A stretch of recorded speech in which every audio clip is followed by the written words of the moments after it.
Marathi hotspot हो मंडळी हो, हॉटस्पॉट इथंच आहे बर का.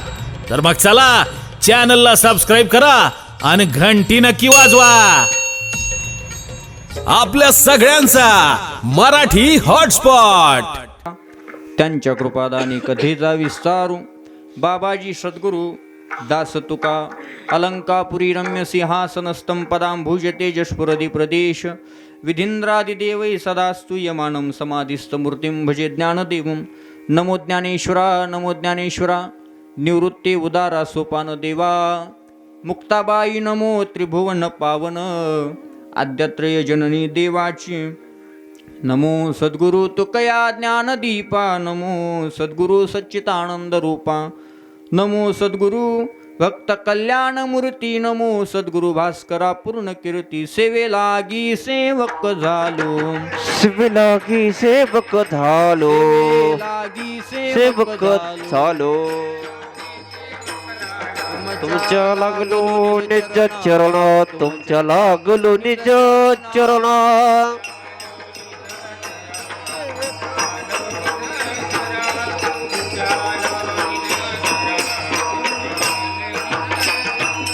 सेवेलागी सेवक झालो तुमच्या लागलो निज चरणा. तुमच्या लागलो निज चरणा. तुमच्या लागलो निज चरणा.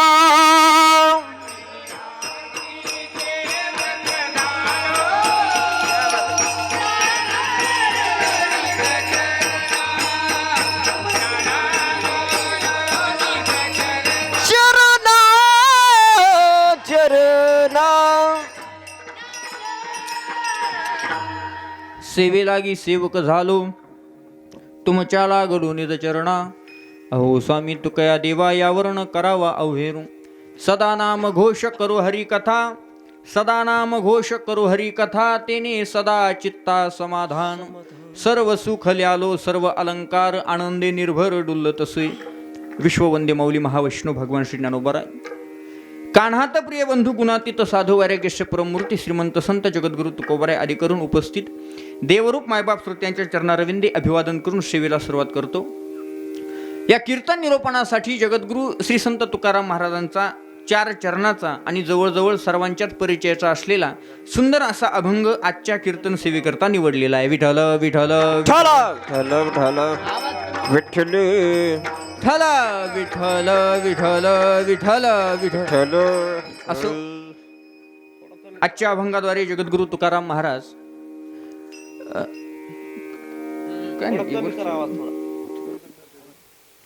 विठ्ठल विठ्ठल विठ्ठल विठ्ठल विठ्ठल असो. बसा निवांत बस, काय अडचण नाही, नंतर घालू होता बस. विठ्ठल विठ्ठल विठ्ठल विठ्ठल विठ्ठल.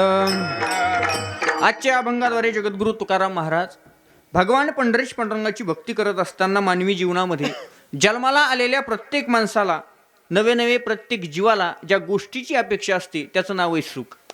जगद्गुरु तुकोबरायांकडे पाहिल्यानंतर आपल्याला सुद्धा सुखाची अपेक्षा होती महाराज. तुकोबरायांचं जीवन जर पाहिलं ना तर त्यांचं जीवन एवढं सौंदर्य संपन्न होतं महाराज, इतकं सौंदर्य संपन्न. याच्याही पुढे बोलू, तुकोबरायांचं जीवन सौंदर्य संपन्न होतं. नवे नवे तुकोबरायांच्या जीवनाला ऐश्वर्य संपन्नता सुद्धा कमी नव्हती महाराज. काय तुकोबरायांचं ऐश्वर्य होतं महाराज, किती ऐश्वर्य होतं.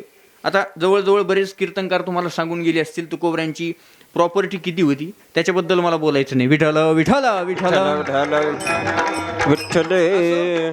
आणि मानवी जीवनामध्ये जन्माला आलेल्या प्रत्येक माणसाला सुख हवंय आणि ते सुख आपल्याला संतांकडे पाहिल्यानंतर भेटतं महाराज.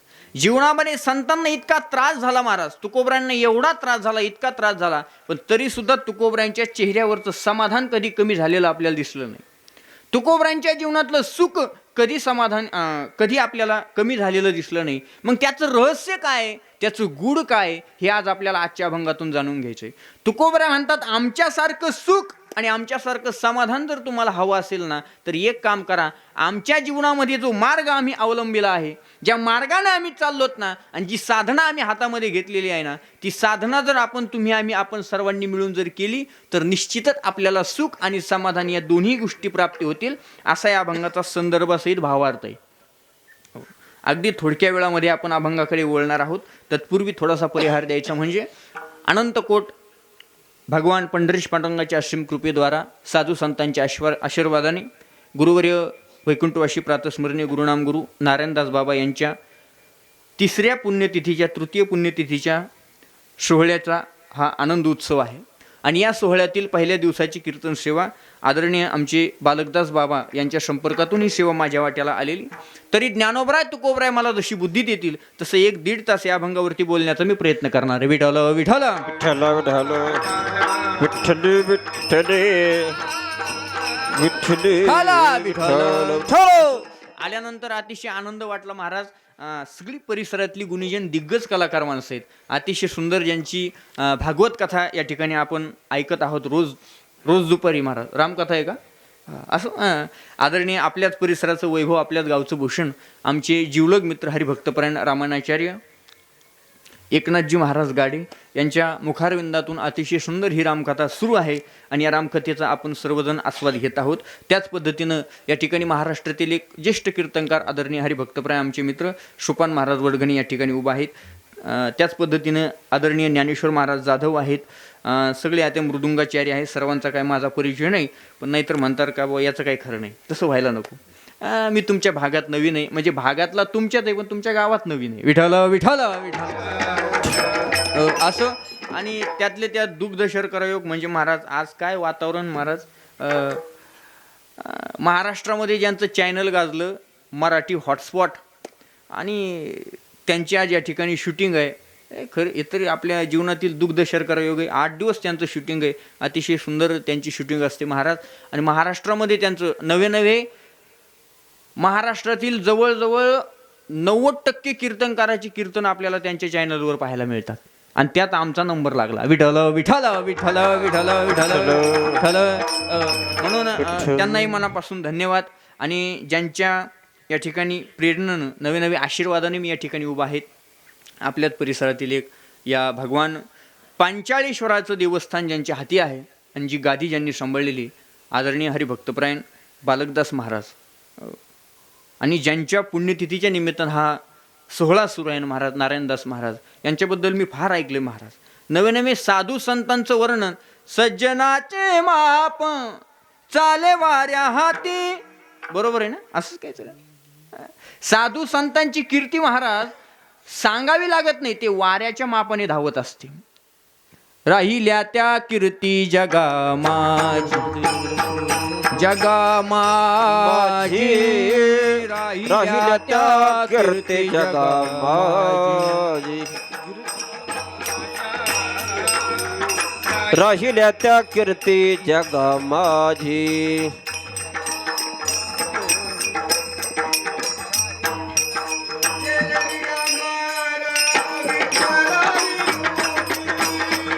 गिरदिगंबर विश्वर विभूती, वा वा. गेल दिगंबर ईश्वर विभूती, राहिल्या त्या कीर्ती जगा माझी, जगा माझी, राहिल्या त्या कीर्ती जगा माझी. गेले दिगंबर ईश्वर विभूती, राहिल्या त्या कीर्ती जगा माझी. आज जरी नारायणदास महाराज आपल्यातून गेले असलेले महाराज, पण त्यांच्या कीर्तिरूपानं त्यांनी केलेल्या साधनेचा परिणाम ही सगळी मंडळी आज या ठिकाणी एकत्रित आहेत महाराज. मी ऐकलं महाराज, नामस्मरणाशिवाय त्यांना दुसरं काय आवडत नसायचं. नामस्मरण कायम करत असायचे महाराज. आणि सांगू, साधू माणसाचं लक्षण असं असतं महाराज, लोकांतात त्याला आवडत नसतं, साधूला कधी एकांत आवडत असतो. एकांतावाशी गंगा स्नाने अनेक प्रमाण आहेत महाराज. जगद्गुरु तुकोबराय म्हणतात मला सुद्धा एकांत आवडतो.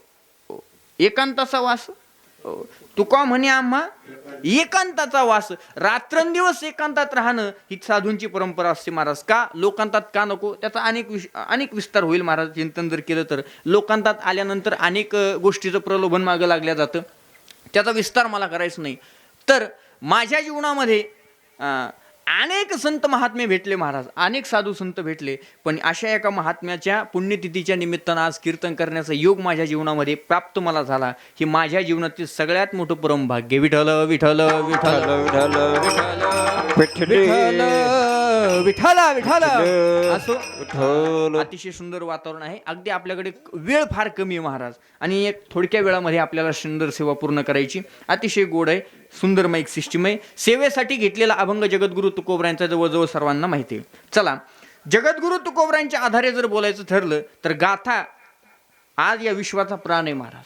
या गाथेतला एक एक अभंग आपल्याला जीवन कसं जगायचं याचा अमृत पाजल्याशिवाय राहत नाही महाराज.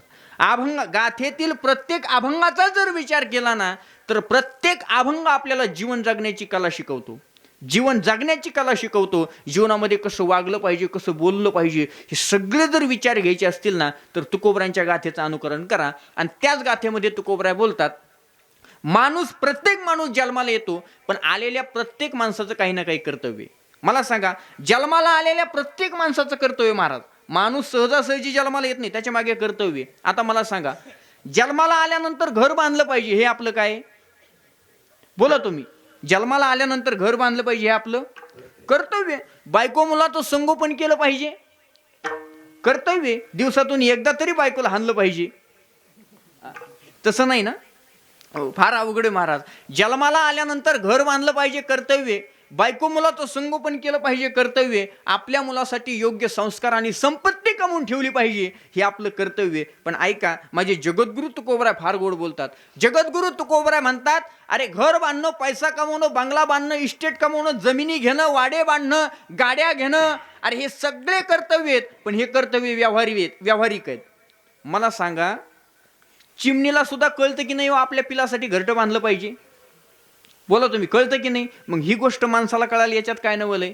अरे हे तर ज्ञान जनावरांना सुद्धा आहे. आपल्या पिलांसाठी घरटं बांधले पाहिजे, घरं बांधून ठेवले पाहिजे, हे जनावरांना, पशुपशवादिकांना सुद्धा कळतं. पण तुकोबराय म्हणतात, आपण माणूस म्हणून जन्माला आलो, ही गोष्ट विसरू नका. आपण जनावर म्हणून जन्माला आलो नाहीत. मग माणूस म्हणून जन्माला आलोत ना, मग माणसाचं माणूस म्हणून काय कर्तव्य? तुकोबराय म्हणतात, त्यानं देव मिळवला पाहिजे आणि परमार्थ केला पाहिजे. मनुष्यपण पशु होणे, पशु होणे,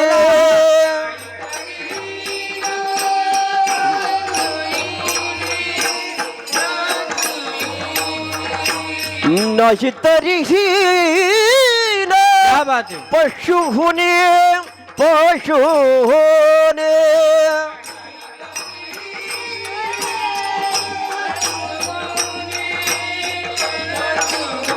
हो मनुष्यपण तरी वो साधे नारायण, मनुष्यपण तरी साधे नारायण.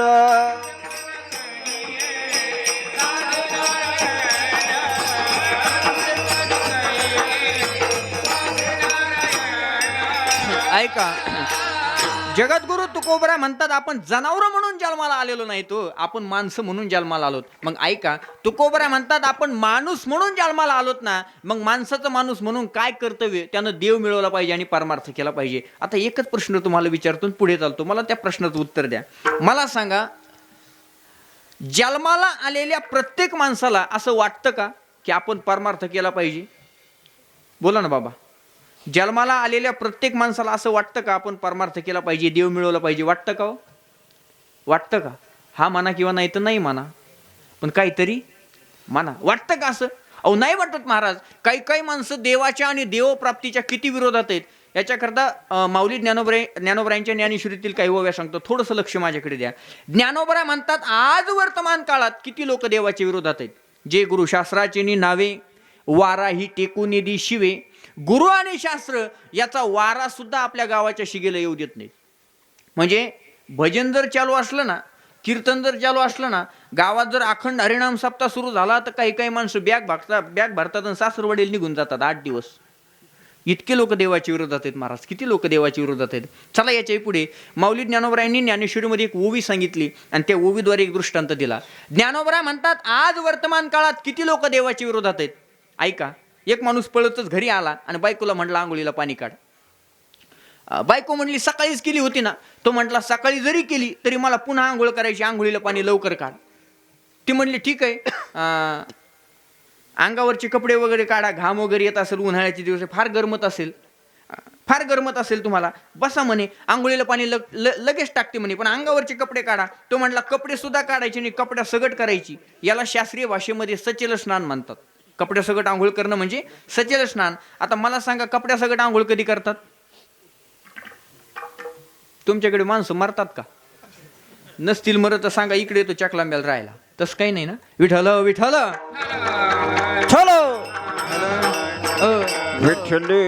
अंत्यविधीने अंत्यसंस्कारावर आलं की आपण कपड्या सगट आंघोळ करतो. रजस्वाला स्त्रीचा जर रजस्वाला स्पर्श झाला की आपण कपड्या सगट आंघोळ करतो. म्हणजे शरीराला विटाळ झाला की आपण कपड्या सगट आंघोळ करतो. तिनं सांगितलं सकाळी आंघोळ करून गेले, पुन्हा आंघोळ करायची म्हणतात, काही हरकत नाही, उन्हाळ्याचे दिवस अंगाला घाम येत असेल, पण कपड्या सगट करायची. ती म्हटली तुम्हाला असा कोणता विटाळ झाला म्हणून कपड्या सगट आंघोळ करायची? तो म्हटला काहीच नाही, सकाळी आंघोळ करून रस्त्यानं चाललो होतो आणि समोरून येताना एक वारकरी दिसला म्हणून कपड्या सगट आंघोळ करायची.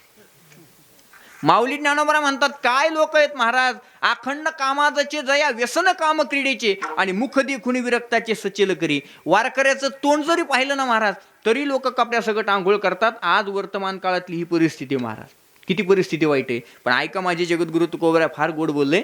तुकाराम महाराज म्हणतात तुमच्या जीवनामध्ये जर तुम्हाला परमार्थ करता येत नसेल तर करू नका. तुमच्या जीवनामध्ये परमार्थिक माणसाला सहकार्य करता येत नसेल तर करू नका. पण कमीत कमी जी लोक परमार्थ करतात त्यांना सुद्धा त्रास देऊ नका. आणि जर नाईलाजानं जर तुमच्याकडनं त्यांना त्रास झाला तर त्याची शिक्षा सुद्धा तुकोबराय सांगतात. घातली या भय नरका जाणे, भय नरक जाणे, तुका म्हणे सत्य कर्म व्हावे साह्य, घातली या भय नरका लिया भय नरका जाणे.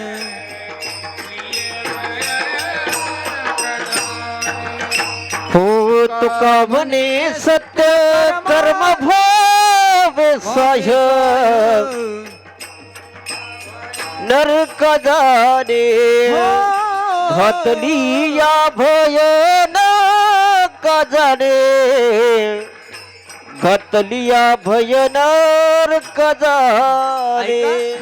तुकोबरा म्हणतात नाही तुम्हाला एखाद्याचं चांगलं करता आलं ना माणसानं वाटत जाऊ नये महाराज. ते गीत आहे ना पहा, फार सुंदर आहे. भला किसी का कर न सके तो, बुरा किसी का मत करना, पुष्प नहीं बन सकते तो तुम, काटे बन कर मत रहना. नाही एखाद्याचं चांगलं करता आलं ना महाराज करू नये. एखादा चाललाय ना चांगल्या मार्गानं, नाही त्याच्या मार्गामध्ये सहकार्याची फुलं टाकता आली, टाकू नये महाराज. पण कमीत कमी आडकाठी घालू नये, काटे तरी टाकू नये. चला माझा मुद्दा असा आहे, जीवनामध्ये आल्यानंतर प्रत्येकानं देव मिळवला पाहिजे, परमार्थ केला पाहिजे, हे तुकोबरायांचं ब्रीद वाक्य आहे. पण जगद्गुरु तुकोबरायांच्या जीवनामध्ये जेव्हा ही गोष्ट लक्षात आली त्यावेळेस तुकोबराय म्हणतात आज वर्तमान काळात जर आपण एखाद्याला परमार्थ करायला सांगितलं ना महाराज, आज वर्तमान काळात इतकी लोक देवाला विरोध करतात. चला तुमच्याकडे टीव्ही पाहतात का? टीव्ही पाहतात का तुम्ही? त्या टीव्ही मध्ये चुकून जर तुमच्याकडनं कधी आस्था चॅनल लागलं चुकून, तर त्या आस्था चॅनलवरती संत मोरारी बापूंच्या रामकथा किंवा भागवत कथा असतात पहा. ती रामकथा मी एक दिवस पाहत होतो. त्या रामकथेमध्ये संत मोरारी बापूंनी अतिशय सुंदर दृष्टांत दिला, तो तुमच्या समोर मांडणार आहे. आता तो दृष्टांत हिंदीत पण मी आपला मराठीत सांगतो, कारण आम्ही हिंदी आती मगर हेलपट्टी खाती. म्हणजे आमची हिंदी काही तेवढी पक्की नाही, पण मी आपला मराठीत सांगून मोकळा होतो. त्यांनी सांगितलं किती लोक देवाला विरोध करतात. ते म्हटले एक बाई होती, एवढी परमार्थाच्या विरोधात, एवढी देवाच्या विरोधात, चुकून सुद्धा कधी देवाचं नाव मुखाला येऊ देत नव्हती आणि कुणी घेतलेलं तिला आवडत नसायचं. पण काय देवाची लीला आहे महाराज, तिचं लग्न झालं आणि सासरी एवढं पारमार्थिक आणि एवढं धार्मिक मिळालं. त्या सासरी रोज सकाळी काकडा संध्याकाळी हरिपाठ चालायचा. पण ही एवढी देवाच्या विरोधात, सकाळी काकडा सुरू झाला काही रात्रीचे खरकटे भांडी सकाळी घासत बसायची पण काकडा ऐकत नव्हती. हरिपाठ सुरू झाला का धुणं धूत बसायची, धुतल्याला असलं तरी धूत बसायची, पण हरिपाठ ऐकत नव्हती. एवढी देवाच्या विरोधात. एवढंच काय, गावामध्ये सासरी जर अखंड हरिनाम सप्ताह सुरू झाला ना तर ती बॅग भरायची आणि माहेरला निघून जायची. माहेरच्या मित्रमंडळी मैत्रिणी विचारायचे, बाई अगं गुढीपाडवा नाही, मकर संक्रांत नाही, भाऊबीज नाही, रक्षाबंधन नाही, कोणताच सण नाही, पण मध्येच अशी अचानक तू का आली? ती म्हणायची, आमच्या गावात ते तसलं सुरू झालंय. कसलं? अखंड हरिनाम सप्ताह म्हणायचं नाही, कारण मुखात देवाचं नाव येतं, ती येऊ द्यायचं नाही, एवढी देवाची विरोधात. पण काय देव चतुर आहे महाराज, किती देव विचित्र आहे पहा बरं का तुम्ही, काय देवाची लीला आहे महाराज. देव एवढा चतुर आहे, अरे नाव घेऊन येते देवाची नाही शिबरीत हिरण्यकशिपूची. हिरण्यकशिपूच्या राज्यामध्ये अशी प्रथा होती, देवाचं जर नाव घेतलं तर तो मुंडका कापायचा. कोण? हिरण्यकशिप. पण देव एवढा चतुर होता महाराज, त्यानं त्याच्याच घरात आपला भक्त जन्माला घातला. भक्तराज प्रल्हाद त्याच्याच घरात जन्माला घातला. तसं महाराज ही एवढी देवाला विरोध करायची, एवढी देवाला विरोध करायची, पण हिला 3 मुलं झाली आणि 3घही मुलं पारमार्थिकन भजनी निघाली. एक गायन करू लागला, एक कीर्तन करू लागला, एक पखवाज वाजवू लागला.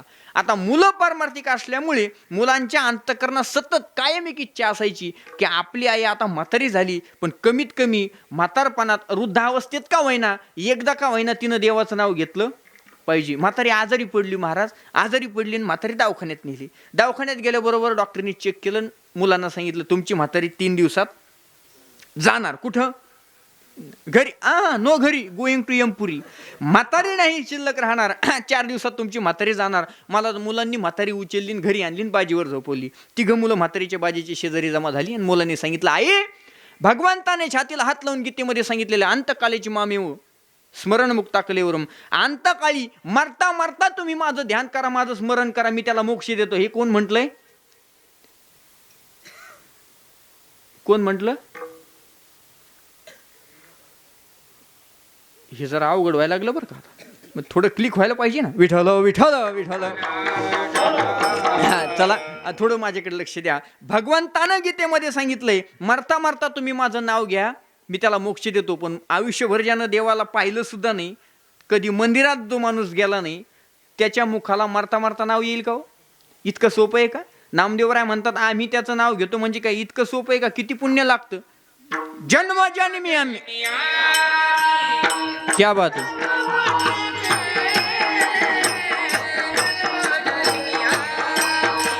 आम्ही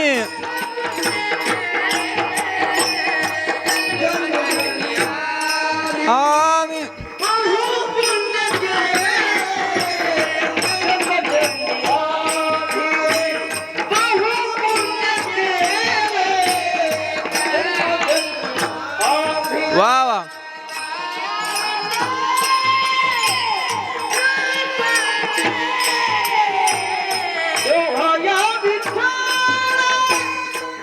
वाह वाह, क्या बात है.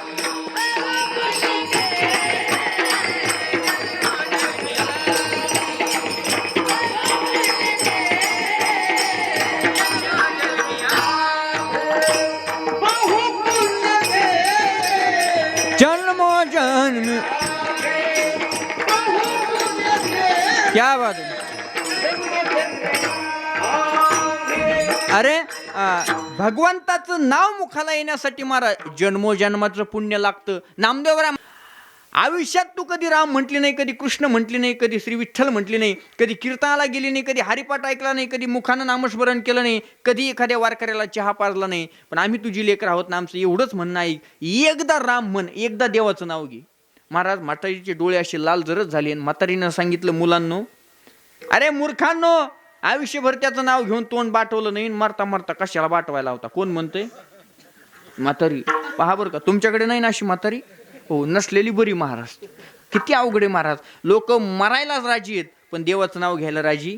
अरे असे कित्येक माणसं आहेत जे कधी जन्माला आले, कधी मेले, कधी त्यांची माती झाली कळालं सुद्धा नाही महाराज लोकांना. का?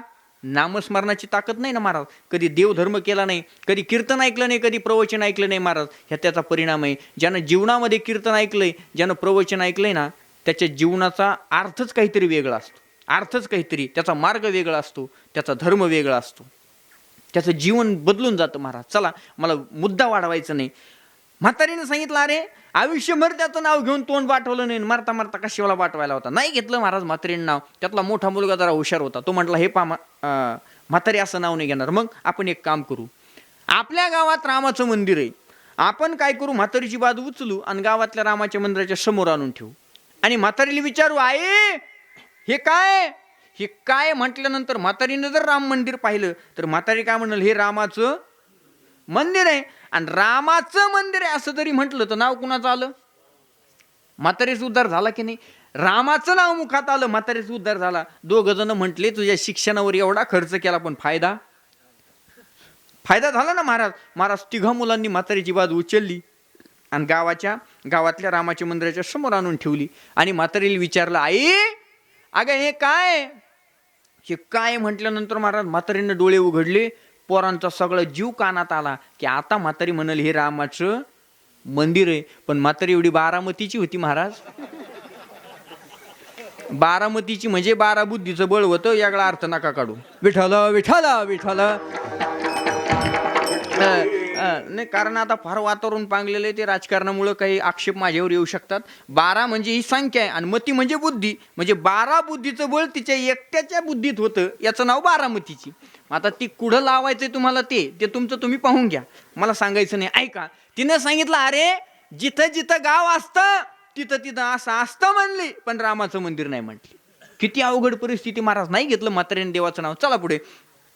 दुसरा मुलगा जरा हुशार होता, तो म्हटला हे पा म्हातारी असं नाव नाही घेणार, मग आपण एक काम करू, हिच्या बहिणीचा मुलगा शेजारच्या गावात आहे, त्याचं नाव आहे रामभाऊ आणि तो आपलाच मावस भाऊ, आपण त्याला फोन लावू आणि म्हातारीच्या समोर उभा करू आणि म्हातारीला विचारू आई बघ ना तुला भेटायला कोण आलंय. म्हातारीच्या समोर जर रामभाऊ उभा राहिला आणि रामभाऊ जर म्हातारीनं पाहिला तर म्हातारी नक्की म्हणाल बाई मला भेटायला माझा रामभाऊ आलाय. महाराज रामभाऊला फोन लावला, रामभाऊ धावत पळत आला आणि म्हातारीच्या समोर उभा राहिला. वेळ कमी असल्यामुळे राहिला उभा. म्हातारीनं डोळे उघडले. पोरांनी सांगितलं आई बघ ना तुला भेटायला कोण आलंय म्हटल्यानंतर म्हातारीनं पाहिलं. बाई आता मुलांना वाटलं आता म्हातारी म्हणाल बाई मला भेटायला माझा रामभाऊ आला. पण म्हातारी एवढी खात्रा होती महाराज, ती म्हटली कोण आहे काय लावलं म्हणे, हौशीचा पोरगा आहे म्हणले, पण रामभाऊ नाही म्हणले. किती अवघड. विठ्ठल विठ्ठल विठ्ठल. टाळी हा. चला विनोद सांगून मला तुमचा टाइमपास करायचा नाही. मला सांगा म्हातारी मेली मातीत गेली पण तिनं नाव घेतलं का? नाही. या वर्तमान काळात अशी बरीचशी माणसं आहेत महाराज जी आयुष्यामध्ये जन्माला आली पण कधी त्यांची कीर्ती झाली नाही महाराज.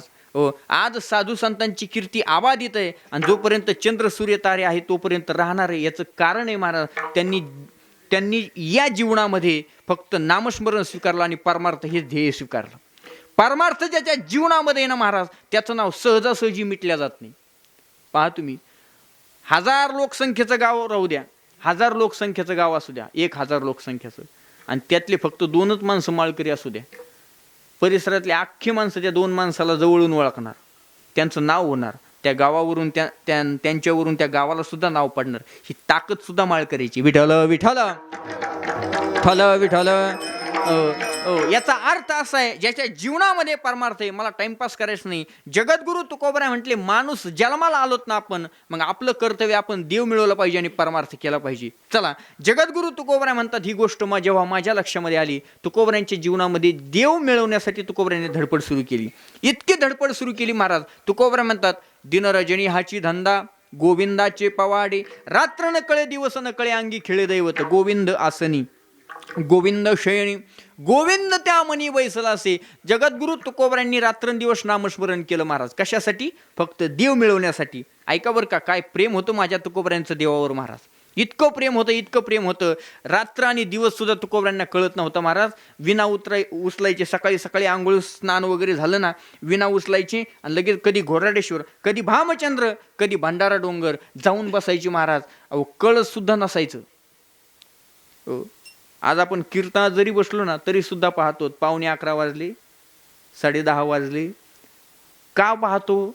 कारण आपण त्याच्यावरती अजून अंतःकरणापासून प्रेम केलेलं नाही. ज्यावेळेस आपलं मन ईश्वराच्या ठिकाणी एक केंद्रित होईल ना महाराज, तेव्हा आपल्याला बाहेरच्या गोष्टी तुच्छ वाटू लागतील. तुकोबरायांच्या जीवनामध्ये तेच झालं. तुकोबरायांनी सगळ्या गोष्टीचा त्याग केला आणि फक्त देव स्वीकारला. संसाराच्या नावे घालोनिया शून्य, संसाराच्या नावे घालोनिया शून्य, वाढता हा पुण्य धर्म केला. बोला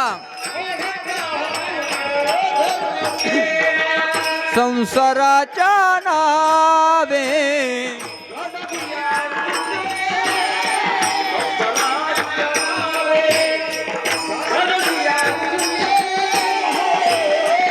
वाढता पुण्य वा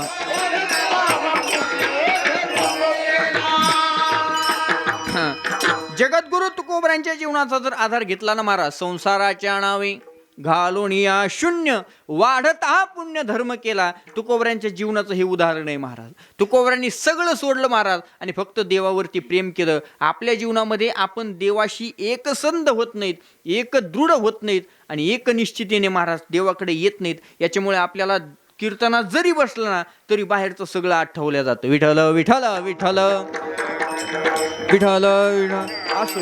तुकोबरांच्या जीवनामध्ये हा देव मिळवण्यासाठी जो खटाटप सुरू झाला, परमार्थ सुरू झाला, रात्रंदिवस तुकोबरा देव मिळवण्यासाठी धडपडू लागला.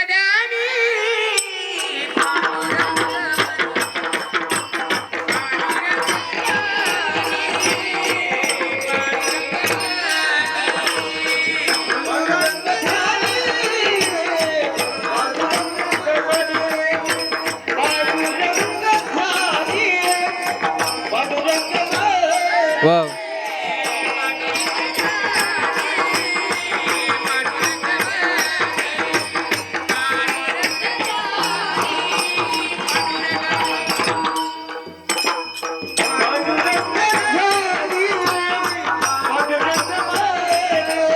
वा वा.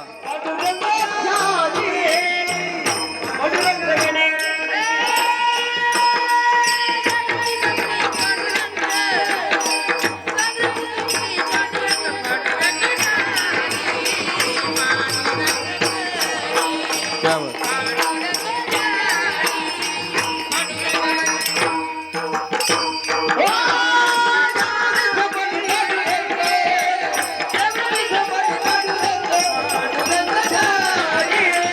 पांडू वा वा.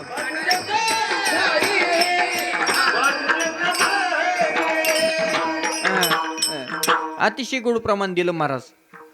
पांडू पण कधी देव जाऊ द्या, कधीच देवाने मुक्काम केला नाही. का? अंतःकरणाच्या प्रेमानं पांडव दरिद्री होते. म्हणून तुमच्या जीवनामध्ये तुम्ही किती श्रीमंत आहेत, तुम्ही किती धनवान आहात, याच्याशी देवाला काही घेणं देणं नाही. आज जर देव जर काही पाहत असेल ना, फक्त अंतरीची घेतो गोडी पाहे जोडी भावाची, तुमच्या अंतःकरणातल्या प्रेमाशी देवाला घेणं देणं आहे. कारण परमार्थामध्ये क्रियेला किंमत नाही, परमार्थात भावनेला किंमत आहे. परमार्थात जर क्रियेला किंमत असती तर सज्जन कसायचं नाव कधीच भक्ताच्या यादीत लागलं नसतं. परमार्थामध्ये जर क्रियेला किंमत असती तर चोखोबरांचं नाव कधीच भक्ताच्या यादीत लागलं नसतं. परमार्थात जर क्रियेलाच किंमत असती तर कान्होपात्रेचं नाव कधीच भक्ताच्या यादीत लागलं नसतं. ही सगळी यादी तुम्ही पाहून घ्या. सगळी नीच कुळातले सगळी माणसं महाराज देवाशी, देवासोबत ज्यांनी सख्यत्व केलं ना, त्या सगळ्यांसोबत ऐक्य केलं महाराज देवानं. हे कारण आहे, त्यांनी देवानं त्यांचं अपवित्रपणा पाहिला नाही, देवांनी दुसऱ्याची संपत्ती पाहिली नाही, देवानं फक्त अंतःकरणातला भाव पाहिला.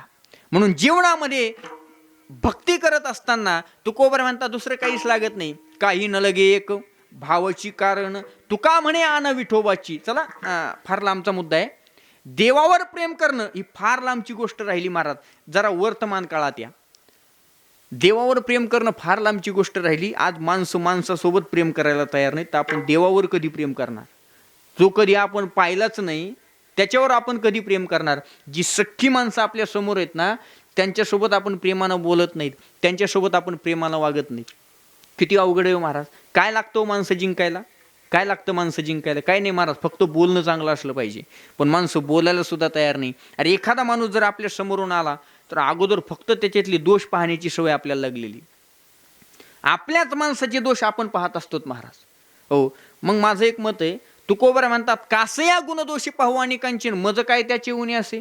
तुकोबरा म्हणतात दुसऱ्याचे दोष पाहण्याच्या अगोदर आपण आपलं अंतःकरण तपासून पाहिलं पाहिजे की आपल्या अंतःकरणात किती दोष आहेत. हे तुकोबरांचं वाक्य आहे.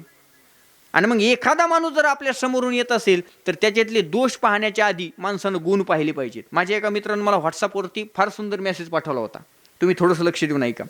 माणसाला फक्त दोष पाहायची सवय लागलेली. एक आदमी समंदर के पास गया, एक आदमी समंदर के पास गया और समंदर से कहने लगा, क्यों रे समंदर, तुझ में कितना पानी है लेकिन तू खारा न होता तो कितना अच्छा होता। वही आदमी कोयल के पास गया और कोयल से कहने लगा, क्यों रे कोयल, तू कितना मीठा गाती है लेकिन तू काली न होती तो कितना अच्छा होता। वही आदमी गुलाब के फूल के पास गया और गुलाब से कहने लगा, क्यों रे गुलाब, तू कितना सुंदर कितना खूबसूरत दिखता है रे, लेकिन तुझ में अगर कांटे न होते तो कितना अच्छा होता। आता ऐका, समंदर, कोयल और गुलाब तीनों आदमी के पास आए और आदमी से कहने लगे, क्यों रे आदमी, दूसरों की कमियां देखने की आदत तुझ में अगर न होती तो कितना अच्छा होता। माणसाला फक्त दुसऱ्याचं वाईट पाहायची सवय लागली महाराज, चांगलं आपल्याला कधीच दिसणार नाही। आणि या गुणदोष पाहण्याच्या नादात आपली माणसं आपल्यापासून एवढी दूर गेली, एवढी बाजूला गेली की आज आपल्या माणसात आपल्याला किंमत राहिली नाही। विठ्ठल विठ्ठल विठ्ठल विठ्ठल। काय लागतो महाराज माणसं जिंकायला? अहो, बोलणं जर प्रेमात असेल, बोलणं जर चांगलं असेल ना, तर अख्खं विश्व आपण कवटाळू शकतो, पूर्ण विश्वाला गवसणी घालू शकतो, एवढी ताकद आहे। फक्त कशात? बोलण्यात। बोलणं चांगलं असलं पाहिजे। माऊली ज्ञानोबा म्हणतात, माणसानं कसं बोलावं, साचा आणि मवाळ, मितुले आणि रसाळ, शब्द जैसे कल्लोळ अमृताची। माणसाचे शब्द, अरे माणूस बोलायला जरी लागला ना, पुढचा माणूस असा पघळला पाहिजे महाराज, साखऱ्यासारखा, इतकं गोड बोलणं पाहिजे। काही काही माणसानं फक्त बोलण्यावर अख्खा जग हलवला हो। मेरे प्यारे देशवासियो, म्हणजे मी कोणाची नक्कल करतोय असातला भाग नाही। काही काही माणसानं अख्खा देश हलवला हो फक्त बोलण्यावर। चला बोलून जातो, बोलणं फक्त गोड असलं पाहिजे। आता जसं मोदी वारं झालं ना, मोदी वारं, म्हणजे मी काय कोणत्या पक्षाचा नाही, मी काय प्रचार करायला आलेलो नाही, एक आठवलं म्हणून उदाहरण सांगतो। आता जसं मोदी वारं आलं ना, तसं माझ्या आवडीचं एक व्यक्तिमत्व आहे महाराज राजकारणातलं, स्वर्गीय अटल बिहारी वाजपेयी। स्वर्गीय अटल बिहारी वाजपेयी यांच्या जीवनातला प्रसंग तुमच्या समोर मांडणार आहे। मोठ्या वक्त्याच्या मुखातून ऐकलेला प्रसंग आहे। असं म्हणतात, अटल बिहारी वाजपेयी यांचं बोलणं एवढं गोड होतं दादा, इतकं गोड होतं, ते जर बोलायला लागले ना, उभे राहिले ना, तर विरोधक सुद्धा शांत चित्तानं ऐकायचे, इतकं बोलणं गोड होतं अटल बिहारी वाजपेयींचं। असं म्हणतात, एकदा काय झालं, अटल बिहारी वाजपेयी प्रचार करत करत बिहारमध्ये गेले आणि बिहारमध्ये गेल्यानंतर त्यांनी फार मोठी प्रचार सभा घेतली। आणि ज्या दिवशी अटल बिहारी वाजपेयी यांनी बिहारमध्ये प्रचार सभा घेतली, त्या दिवशी लालू प्रसाद यादव यांनी टीका केली अटल बिहारी वाजपेयीवर। लालू प्रसाद यादव म्हटले, हमार बिहार मा तो हार का काम आहे। जमलं म्हणजे प्रयत्न चालू आहेत, म्हणजे आमच्या बिहारमध्ये तुझं काय काम आहे महाराज? तिथं जर दुसरं कोणी असतं तर म्हटलं असतं तुझ्या बापाचं आहे का बिहार। पण अटल बिहारी वाजपेयी यांचा स्वभाव मला सांगायचा आहे, त्यांचं बोलणं मला सांगायचं, इतकं बोलणं गोड, इतका स्वभाव शांत, एक शब्द सुद्धा अटल बिहारी वाजपेयी बोलले नाही। अटल बिहारी वाजपेयींनी सभा संपवली, दुसऱ्या दिवशी बिहारमध्ये सभा घेतली, स्टेजवर गेले, माईक हातात घेतला आणि मग अटल बिहारी वाजपेयींनी बोलायला सुरुवात केली। अटल बिहारी वाजपेयी म्हटले, कल हम बिहार गए तो हमारे लालू भाई ने हमसे पूछा कि हमारे बिहार में तो हार का काम है, लेकिन मैं अपने भाई लालू जी से कहना चाहता हूँ, लालू जी आप केवल बिहारी हो, हम अटल बिहारी।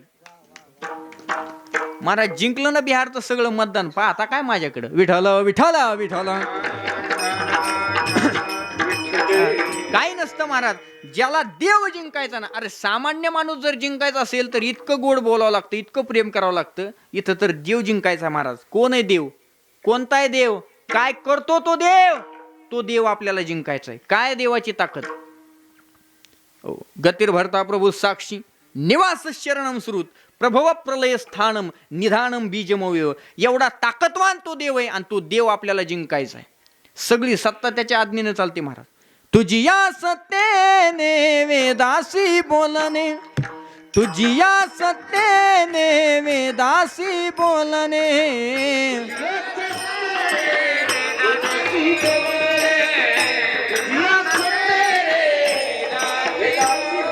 तुझिया सत्तेने वेदासी बोलणे, तुझिया सत्तेने वेदासी बोलणे।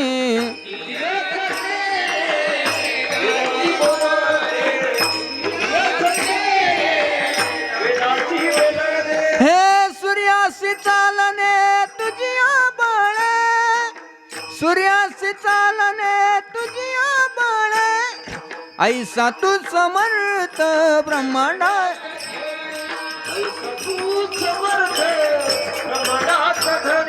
ऐसा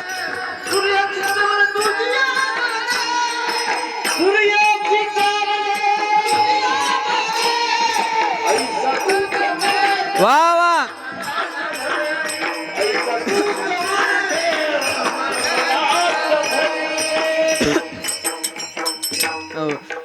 इथे बोलणारी आणि चालणारी प्रत्येक प्रक्रिया, प्रत्येक घटना ही देवाच्या आज्ञेनं आणि अनुमोदनानं घडत असते. इतका समर्थ, इतका सामर्थ्यशाली भगवान, आणि तो देव आपल्याला जिंकायचा आहे. सोपं नसतं महाराज, देव जिंकणं इतकं सोपं नसतं. इतकं अंतकरणापासून प्रेम करावं लागतं. सामान्य माणूस जर आपलासा करायचा असेल तर इतकं प्रेम द्यावं लागतं. मग मला सांगा, आपल्याला देव मिळवायचा, देव आपलासा करायचा आहे, किती प्रेम करावं लागत असेल? महिला मंडळ, तुमच्याकरता एक उदाहरण सांगतो, थोडं लक्ष द्या. किती प्रेम करावं लागतं देवावरती? आपल्याला वाटतं ना देव आपल्याला भेटावा, महिला मंडळ वाटतं ना? मग ऐका किती देवावर प्रेम करावं लागतं. 16व्या शतकामध्ये राजस्थानमध्ये मेवाड प्रांतात एक राजकन्या होऊन गेली महाराज. तिचं नाव आहे मीराबाई. कदाचित तुम्ही नाव ऐकलं असेल. कोण होती मीराबाई? कोण होती? आज आपण तिला संत म्हणून ओळखतो, पण मुळात ती संत नव्हती महाराज. ती एका राजाची मुलगी होती. कोण होती? राजाची मुलगी होती. काय माझ्या भगवान श्रीकृष्णाचं सावळं रूप त्या मीराबाईनं पाहिलं आणि स्वतःचा पतीच मानून घेतलं ना देवाला. इतका देव तर सुंदर आहे. अरे राजाची मुलगी होती मीराबाई, पण एवढा देवाचा छंद लागला, एवढं देवावर त्या मीराबाईने प्रेम केलं महाराज. अंगावरचे सगळे राजवस्त्र, राजालंकार काढून फेकून दिले, भगवे वस्त्र धारण केले, एका हातात एक तारी घेतली, एका हातात चिपळ्या घेतल्या, आणि पायात घुंगरं बांधून ती मीराबाई अशी गल्लोगल्ली नाचायची. पग घुंगारू बांध मीरा नाची रे, पग घुंगारू बांध मीरा नाची रे. हा, पग घुंगारू बांध मीरा नाची रे, पग घुंगारू बांध मीरा नाची रे, नाची रे. पायात घुंगरं बांधून ती मीराबाई जेव्हा गल्लोगल्ली नाचायची ना महाराज, गल्लोगल्ली नाचायची ना. कोण होती मीराबाई? भिकारी नव्हती ती, राजाची मुलगी होती. अरे गावातली सगळी लोक त्या मीराबाईला नाव ठेवायची. सगळी लोक. लोक कहे मीरा हुई रे बावरी, बाप कहे कुल नासी रे. लोक म्हणायची मीरा वेडी झाली, पागल झाली, आणि बाप म्हणायचं या मीराबाईनं कुळाला कलंक लावला, बट्टा लावला महाराज. सगळी लोक नाव ठेवायची. काय चुकलं होतं त्या मीराबाईचं? देवावर प्रेम केलं तर महाराज. अरे श्रीमंत आहे मीराबाई, रेखणी आहे, सुंदर आहे, सुस्वरूपवान आहे, आणि राजाची मुलगी आहे. अरे वर्तमान काळात जर अशी एखादी श्रीमंताची मुलगी जर फाटके कपडे घालून गल्लोगल्ली नाचायला लागली तर आपण तिला शहाणं म्हणू का? त्या काळातही ती परिस्थिती होती महाराज. सगळी लोक मीराबाईला नाव ठेवायची. बाप म्हणायचं मीराबाईनं कुळाला कलंक लावला, बट्टा लावला. एवढंच नाही, कितीही मुलगी वाईट वागली ना दादा, ऐका बरं का थोडं लक्ष देऊन, मुलगी कितीही वाईट वागू द्या, पण आज वर्तमान काळातला कोणताच बाप असा नाही का तिला मारण्यासाठी विष भरून एका ग्लासामध्ये देईल का? आपली मुलगी कितीही वाईट वागू द्या, पण कधीच देणार नाही. काय चुकलं होतं माझ्या मीराबाईचं? प्रेम केलं फक्त देवावर आणि भक्ती केली. याचा परिणाम स्वतः राजानं महाराज पिवत पिवत मीरा हासी रे, ही भक्तीची ताकद आहे. पग घुंगरू बांध मीरा नाची रे. मला सांगा बरं महिला मंडळ, आपल्याला सुद्धा वाटतं देव मला भेटावा, मीराबाई सारखं देवानं माझ्यासोबत बोलावं. मग सांगा बरं आता मला, आपण मीराबाई इतकं प्रेम केलं का देवावर? महिला मंडळ केलं का इतकं प्रेम देवावर? नाही महाराज. पुरुष मंडळी, माझ्या ज्ञानोबराय तुकोबराय इतकं प्रेम आपण देवावर केलं का? नाही महाराज.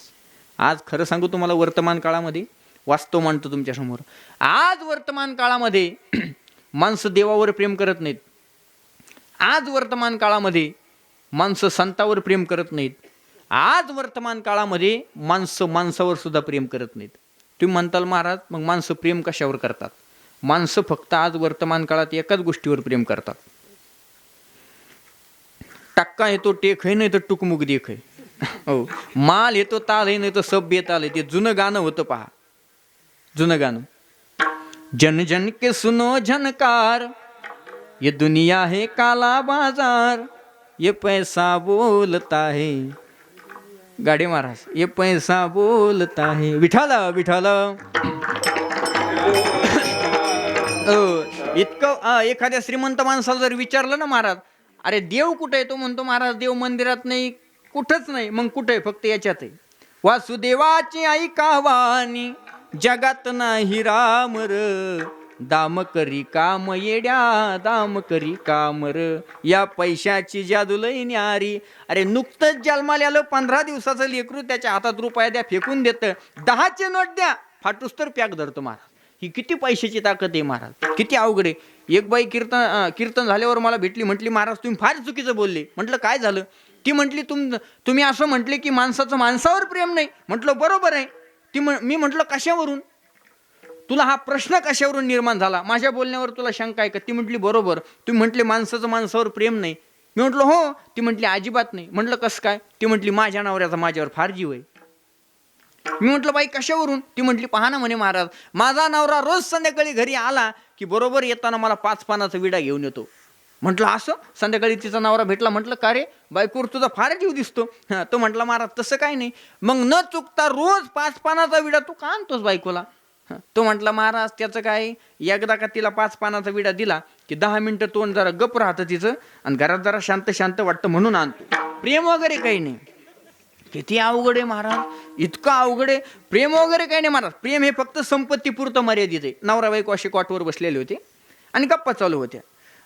तेवढ्यात बायको थोडी लाडात आली. आता येतात बायका लाडात, काय करता. बायको थोडी लाडात आली आणि म्हटली का हो तुमचा माझ्यावर किती, आता सक्रात आली ना त्याच्यामुळे बोललो, मकर संक्रांती, हा तुमचा माझ्यावर किती जीव आहे? तो म्हटला फार जीव आहे. नाही तरी पण सांगा ना किती जीव आहे? तो म्हटला फार जीव, आता ते काही सांगण्याची गोष्ट नाही पण तरी पण सांगा ना किती जीव आहे? तो म्हटला इतका जीव आहे तुझ्याशिवाय मी एक क्षण सुद्धा राहू शकत नाही. असं इतका जीव आहे? ती म्हटली हो इतका जीव आहे. नवरा म्हटला फार जीव आहे. बायको म्हटली ठीक आहे इतका जीव आहे तुमचा, आणि जर अचानक मी मेले तर? तो म्हटला तसं बोलू सुद्धा नको, तू बोलली तरी मी येडा होईन. कसं?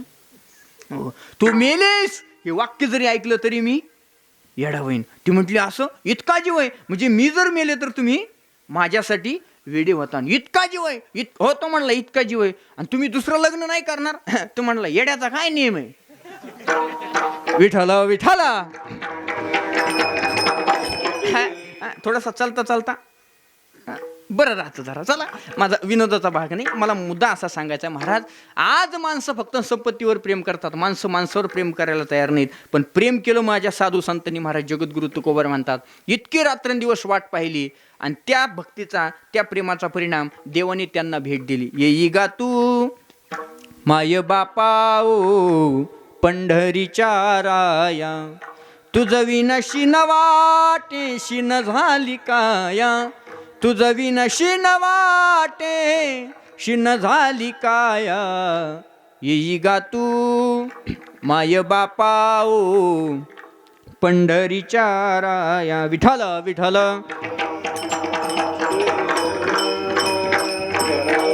रात्रंदिवस वाट पाहिली महाराज साधू संतांनी, देवाची वाट पाहिली. देव आला महाराज. त्यांची वाट पाहताना देव आला, देवाने त्यांना भेट दिली आणि त्याचा परिणाम महाराज जगद्गुरु तुकोबरायांच्या जीवनामध्ये इतकं सुख आणि इतकं सौंदर्य प्राप्त झालं. ऐका बरं का. आणि जेव्हा ह्या बाहेरच्या लोकांनी तुकोबरायांच्या जीवनाकडे जर निरीक्षण केलं ना, बाहेरच्या लोकांमध्ये चर्चा सुरू झाली, अरे आपण श्रीमंत आहोत, आपल्याकडे पैसा आहे, संपत्ती, सगळ्या गोष्टी आहेत, पण तुकोबरायांना राहायला नीट घर नाही, खायला एक टाइम व्यवस्थित भेटत नाही. गावातली लोक सगळी नाव ठेवतात, पण तरी सुद्धा तुकोबरायांच्या जीवनामध्ये सुख आहे आणि समाधान आहे. याचं गुह्य काय, याचं कारण आहे. जमली महाराज मंडळी आली तुकोबरायांकडे आणि तुकोबरायांच्या समोर उभं राहिली. म्हटली महाराज तुमच्या जीवनामध्ये बायको तुम्हाला चांगलं बोलत नाही, गावातली लोक तुम्हाला नाव ठेवतात, सगळी लोक नाव ठेवतात. बरं होती तेवढी जमीन तुम्ही वाटून टाकली, होतं तेवढं अन्नधान्य तुम्ही सगळं वाटून टाकलं महाराज, तरी सुद्धा तुमच्या जीवनामध्ये दुःख दिसत नाही. तुमच्या चेहऱ्यावरचं सुख आणि समाधान आम्हाला कमी झालेलं दिसत नाही. हे समाधान का आहे आणि आमच्याकडे सगळं असून सुद्धा आमच्या जीवनामध्ये समाधान का नाही, याचं उत्तर द्या. तुकोबरांनी सांगितलं दादा हो, माझ्याकडे काही नसतानाही मी सुखी आहे आणि तुमच्याकडे सगळं असूनही तुम्ही दुःखी आहेत. हे जर तुम्हाला नष्ट करायचं असेल तर तुम्हाला जर सुखच मग आमच्यासारखं मिळवायचं असेल, त्याचं एकच उपाय, अभंगाचं पहिलं चरण.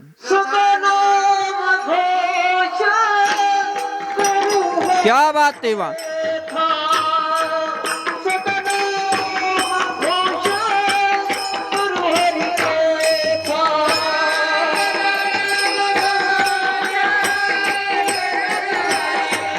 हरिकथा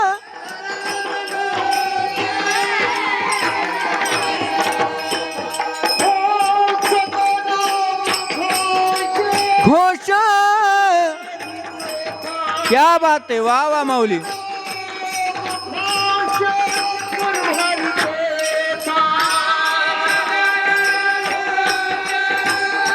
करू हरी कथा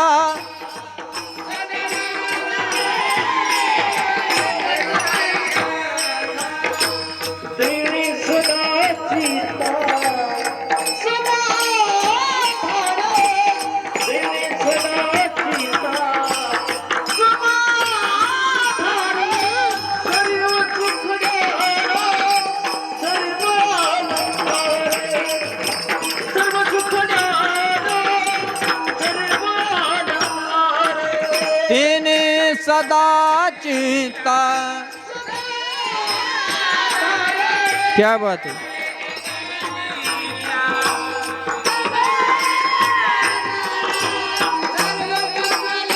याला अलंकार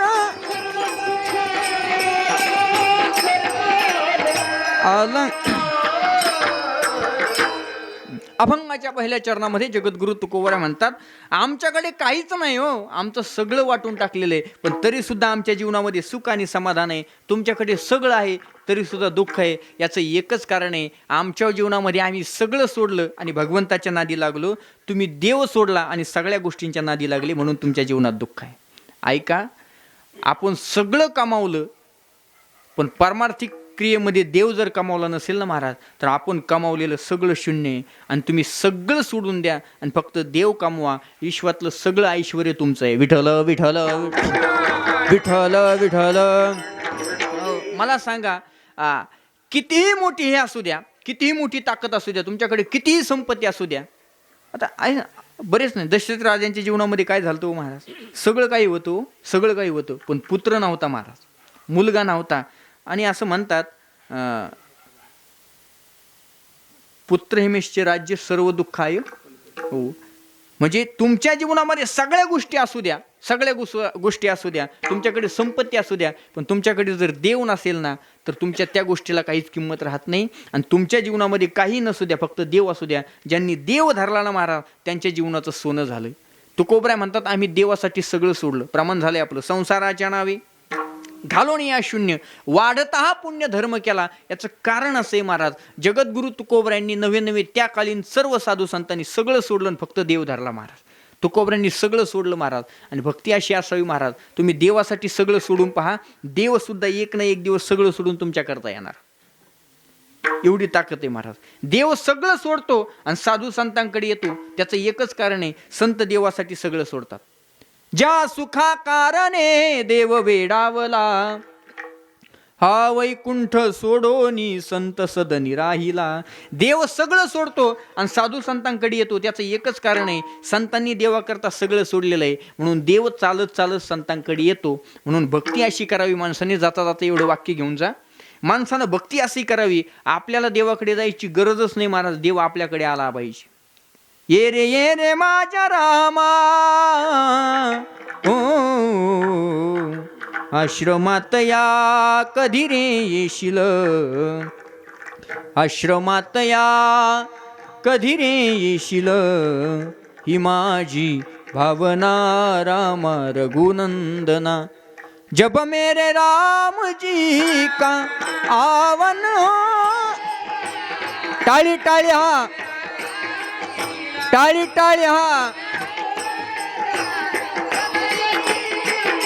वा वा.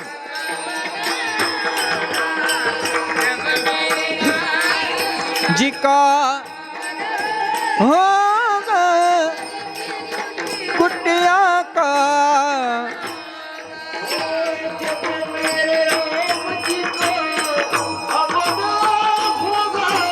क्या बात है, वाह वाह.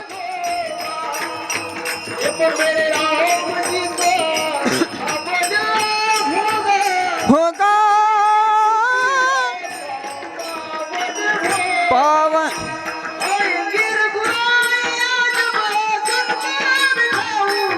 क्या बात है.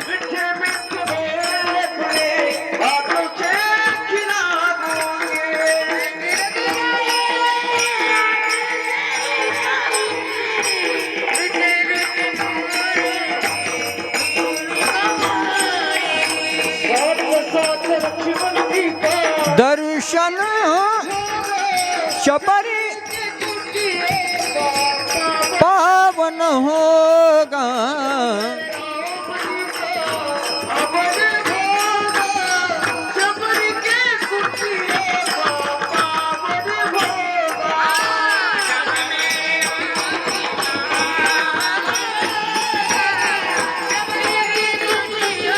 असा झाला आम्ही कोणत्याही अवस्थेत जरी असलो ना तुकोबरा म्हणतात असो ऐसा कोठे आठवची नाही आणि देहीच विदेही भगुदशा सर्व सुखले आलो सर्व अलंकार आनंदे निर्भर डुललं तसं विठोबा रखुमाई टाळी टाळी हा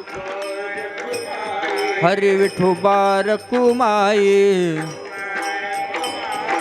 ठोबा टाळी टाळी हा टाळी हा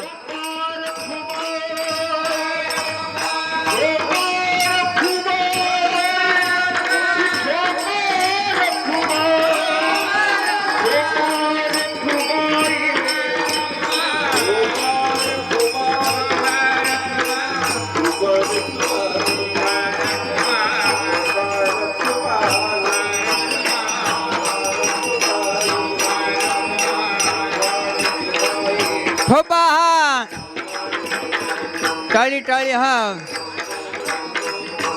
हा हा विठोबा रखुमा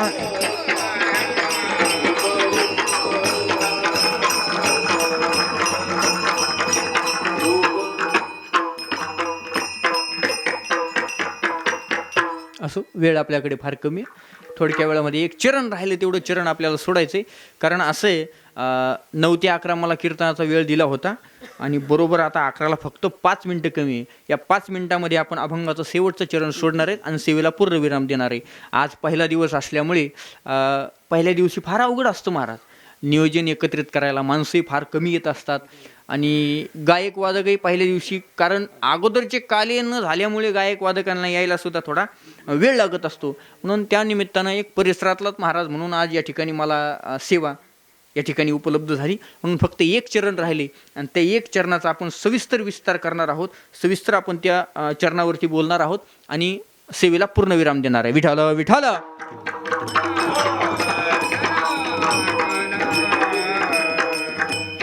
हो असं जगद्गुरु तुकोबराय म्हणतात आमच्या जीवनामध्ये एवढं प्रेम केलं महाराज नाही त्या व्यक्तींना देवाबद्दल विचारत गेलो महाराज तुकोबरायांचा परमार्थाचा जर काळ जर आपण पाहिला महाराज अहो तुकोबराय जर भंडारेश्वर डोंगरावर गेले ना महाराज भंडारेश्वर डोंगरावरती जर गेले अहो दगडांना सुद्धा देवाबद्दल विचारायचे ज्या दगडावरती तुकोबराय भजन करायचे त्या दगडाला सुद्धा म्हणायचे अरे का रे अरे किती वर्ष झाले रे मी तुझ्या दगडा तुझ्यावरती बसून मी भजन करतोय मला वाटतंय तुला तरी मला नका का भेटणार पण तुला का व्हायना देवानं भेट द्यावी दगडांसोबत बोलायचे महाराज चला याच्याही पुढे थोडंसं बोलून जातो तुकोबरायांना देवाबद्दल इतकं वेड लागलं होतं महाराज अहो कुणी जरी भेटलं ना तर तुकोबराय देवाबद्दल विचारायचे मला देव भेटेल की नाही माझ्यावर देव कृपा करेल की नाही मला देव दर्शन देईल की नाही ही तुकोबरायांच्या जीवनामधली उत्कंठा होती महाराज याच्याही पुढे बोलतो कुणालाही तुकोबराय विचारायचे पण प्रामुख्यानं तुकोबरायांनी देवाबद्दल संतांना विचारलं बरं का तुम्ही सनकादिक संत म्हणविता कृपावंत एवढा करा उपकार सांगा देवा नमस्कार सगळ्यांना विचारलं महाराज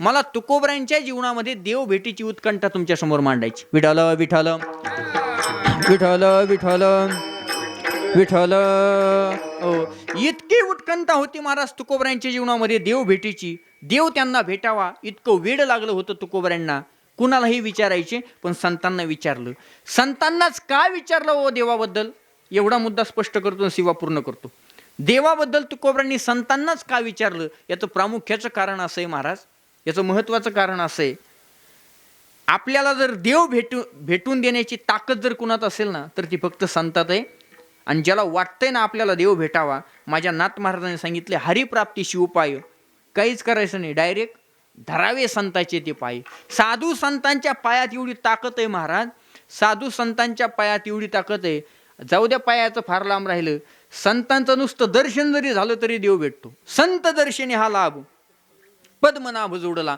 चला याच्याही पुढे साधू संतांच्या पायाची माती जरी नुसती आपल्या शरीराला लागली ना महाराज तर तुकोबराय म्हणतात संत चरण रज लागता सहज वासनेचे बीज जळून जाई साधू संतांच्या पायाची माती सहज जरी आपल्या शरीराला लागली ना तरी सुद्धा महाराज वासना निर्माण जी होतं जिथून बीज आहे ना वासनेचं निर्माण होण्याचं ते बीजच जळून जातं महाराज चला याच्याही पुढे साधू संतांच्या पायाचा नुसता स्पर्श जरी आपल्या शरीराला झाला ना तरी सुद्धा देव भेटतो महाराज.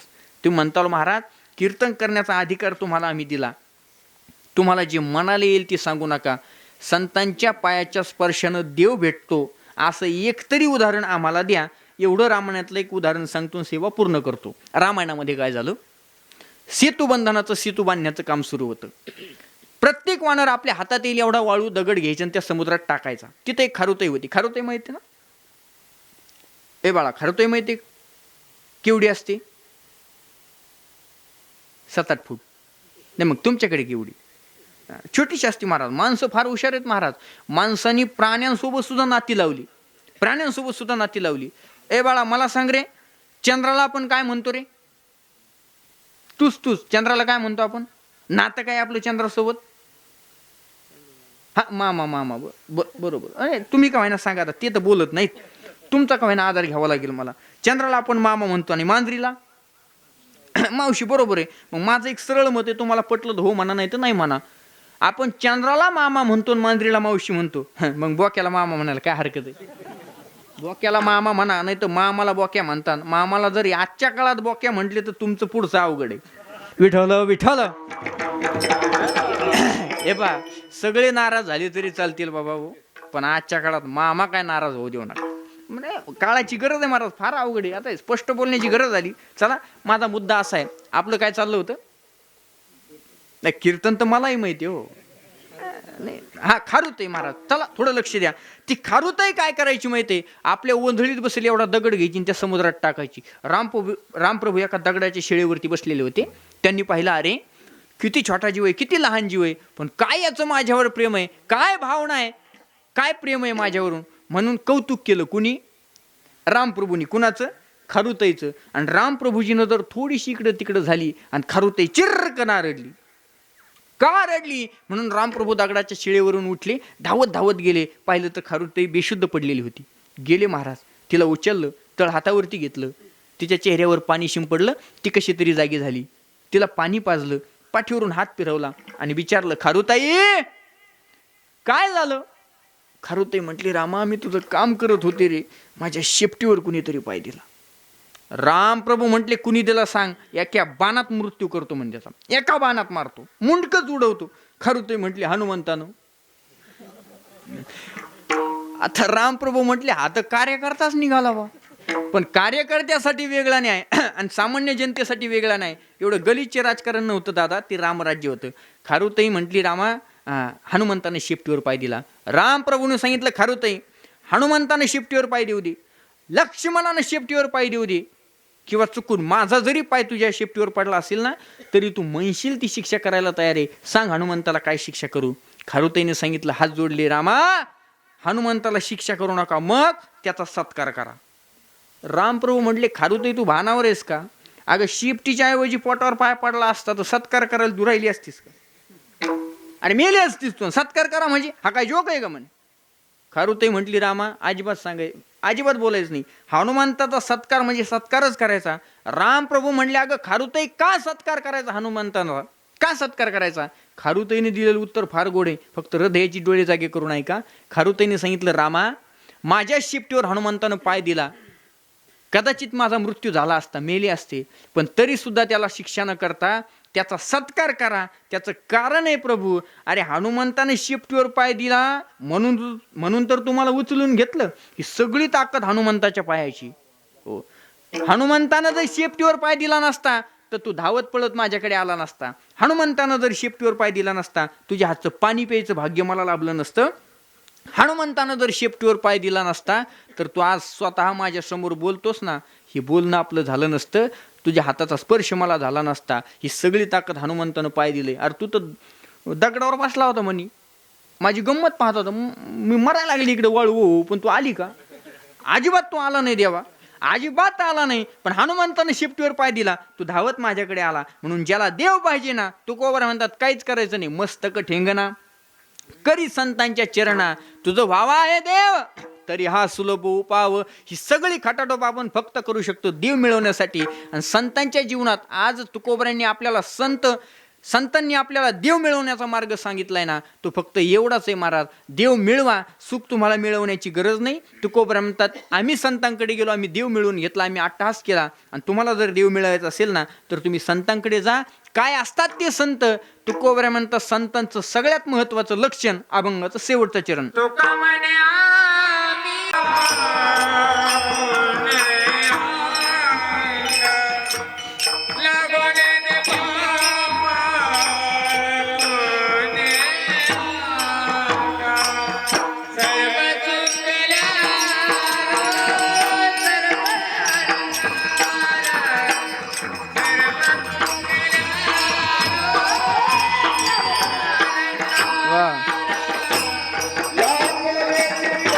पाप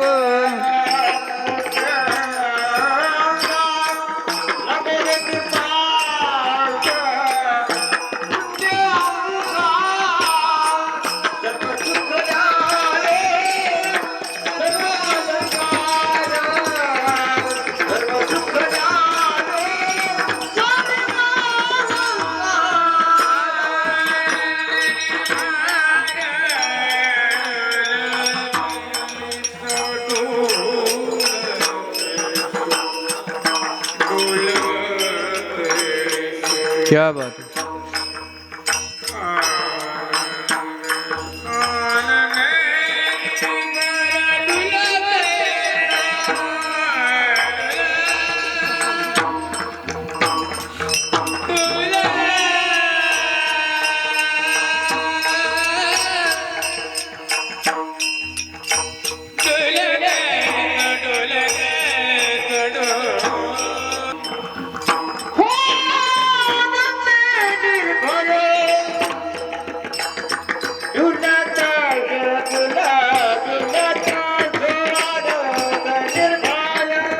वा वा.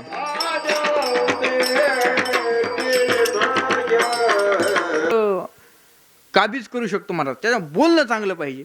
आणि दोन्ही आहे आमच्या महाराजांकडे. बोलणंही फार गोड आहे. कितीही परका माणूस असू द्या महाराज, कितीही परका माणूस, कितीही परका, 1-2 मिनिटात आमची एकनाथ महाराज त्याला आपलासा करून घेणार. ही बोलण्याची ताकद. विठ्ठल विठ्ठल विठ्ठल असं.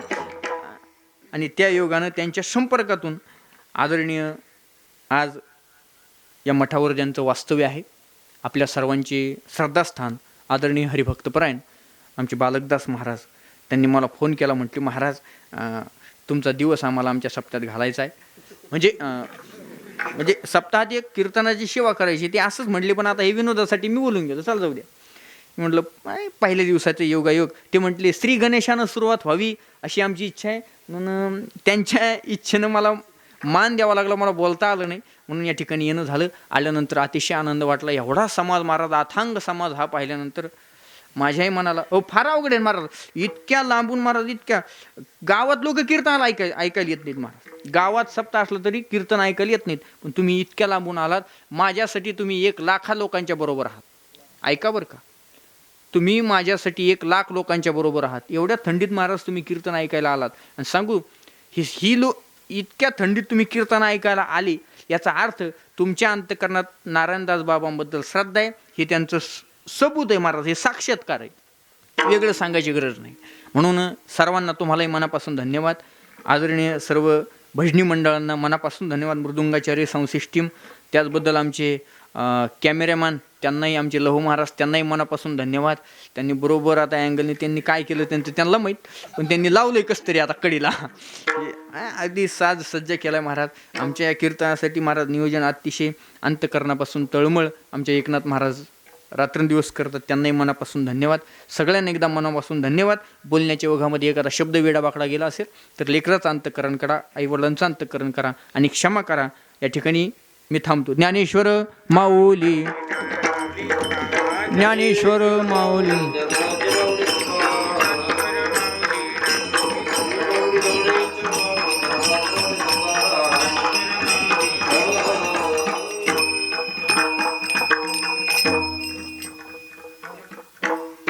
विठ्ठल जय जय विठ्ठल. हा बोलिले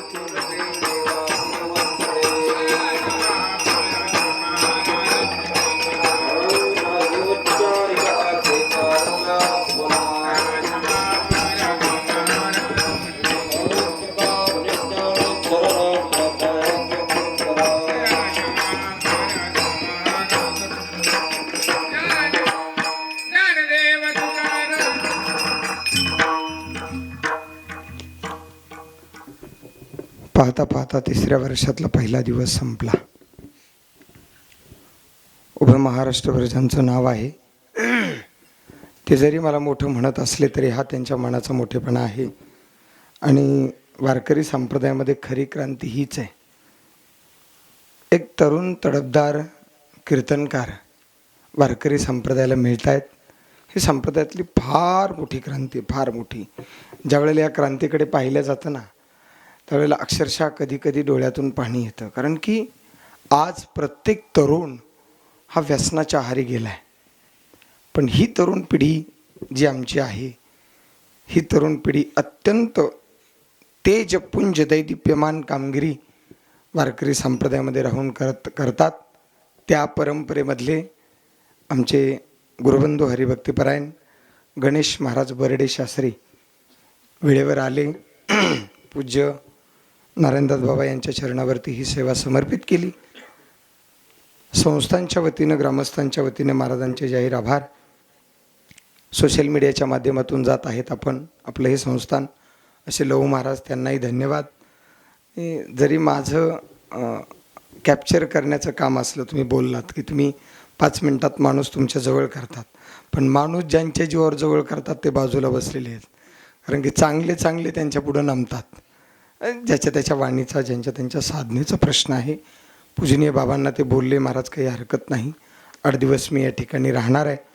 म्हणून लहू महाराजांना सुद्धा धन्यवाद. पहिल्या दिवशी बरेचसे लोक येणारे होते, पण खरंच गारठ्यानी गावात ज्या वेळेला गेलो मी आत्ता आवाज चेक करायला, तेवढं बरेचसे लोक म्हणले महाराज ते खूपच थंडी हो, येणं शक्य नाही, पण उद्यापासून का होईना कार्यक्रमाला येत चला. उद्या हरिभक्तीपरायण प्रशांत महाराज वडघणे, विनोदाचार्य प्रशांत महाराज वडघणे, आळंदी देवाची महाराजांचं उद्या बरोबर. आणि ऐका, कीर्तन आज पहिला दिवस होता म्हणून 8:30 पावणे 9ला कीर्तन उभं राहिलं, पण उद्यापासून 8:15 वाजता टाळकरी विशेष, 8:15ला रामकृष्ण हरी सुरू झालं.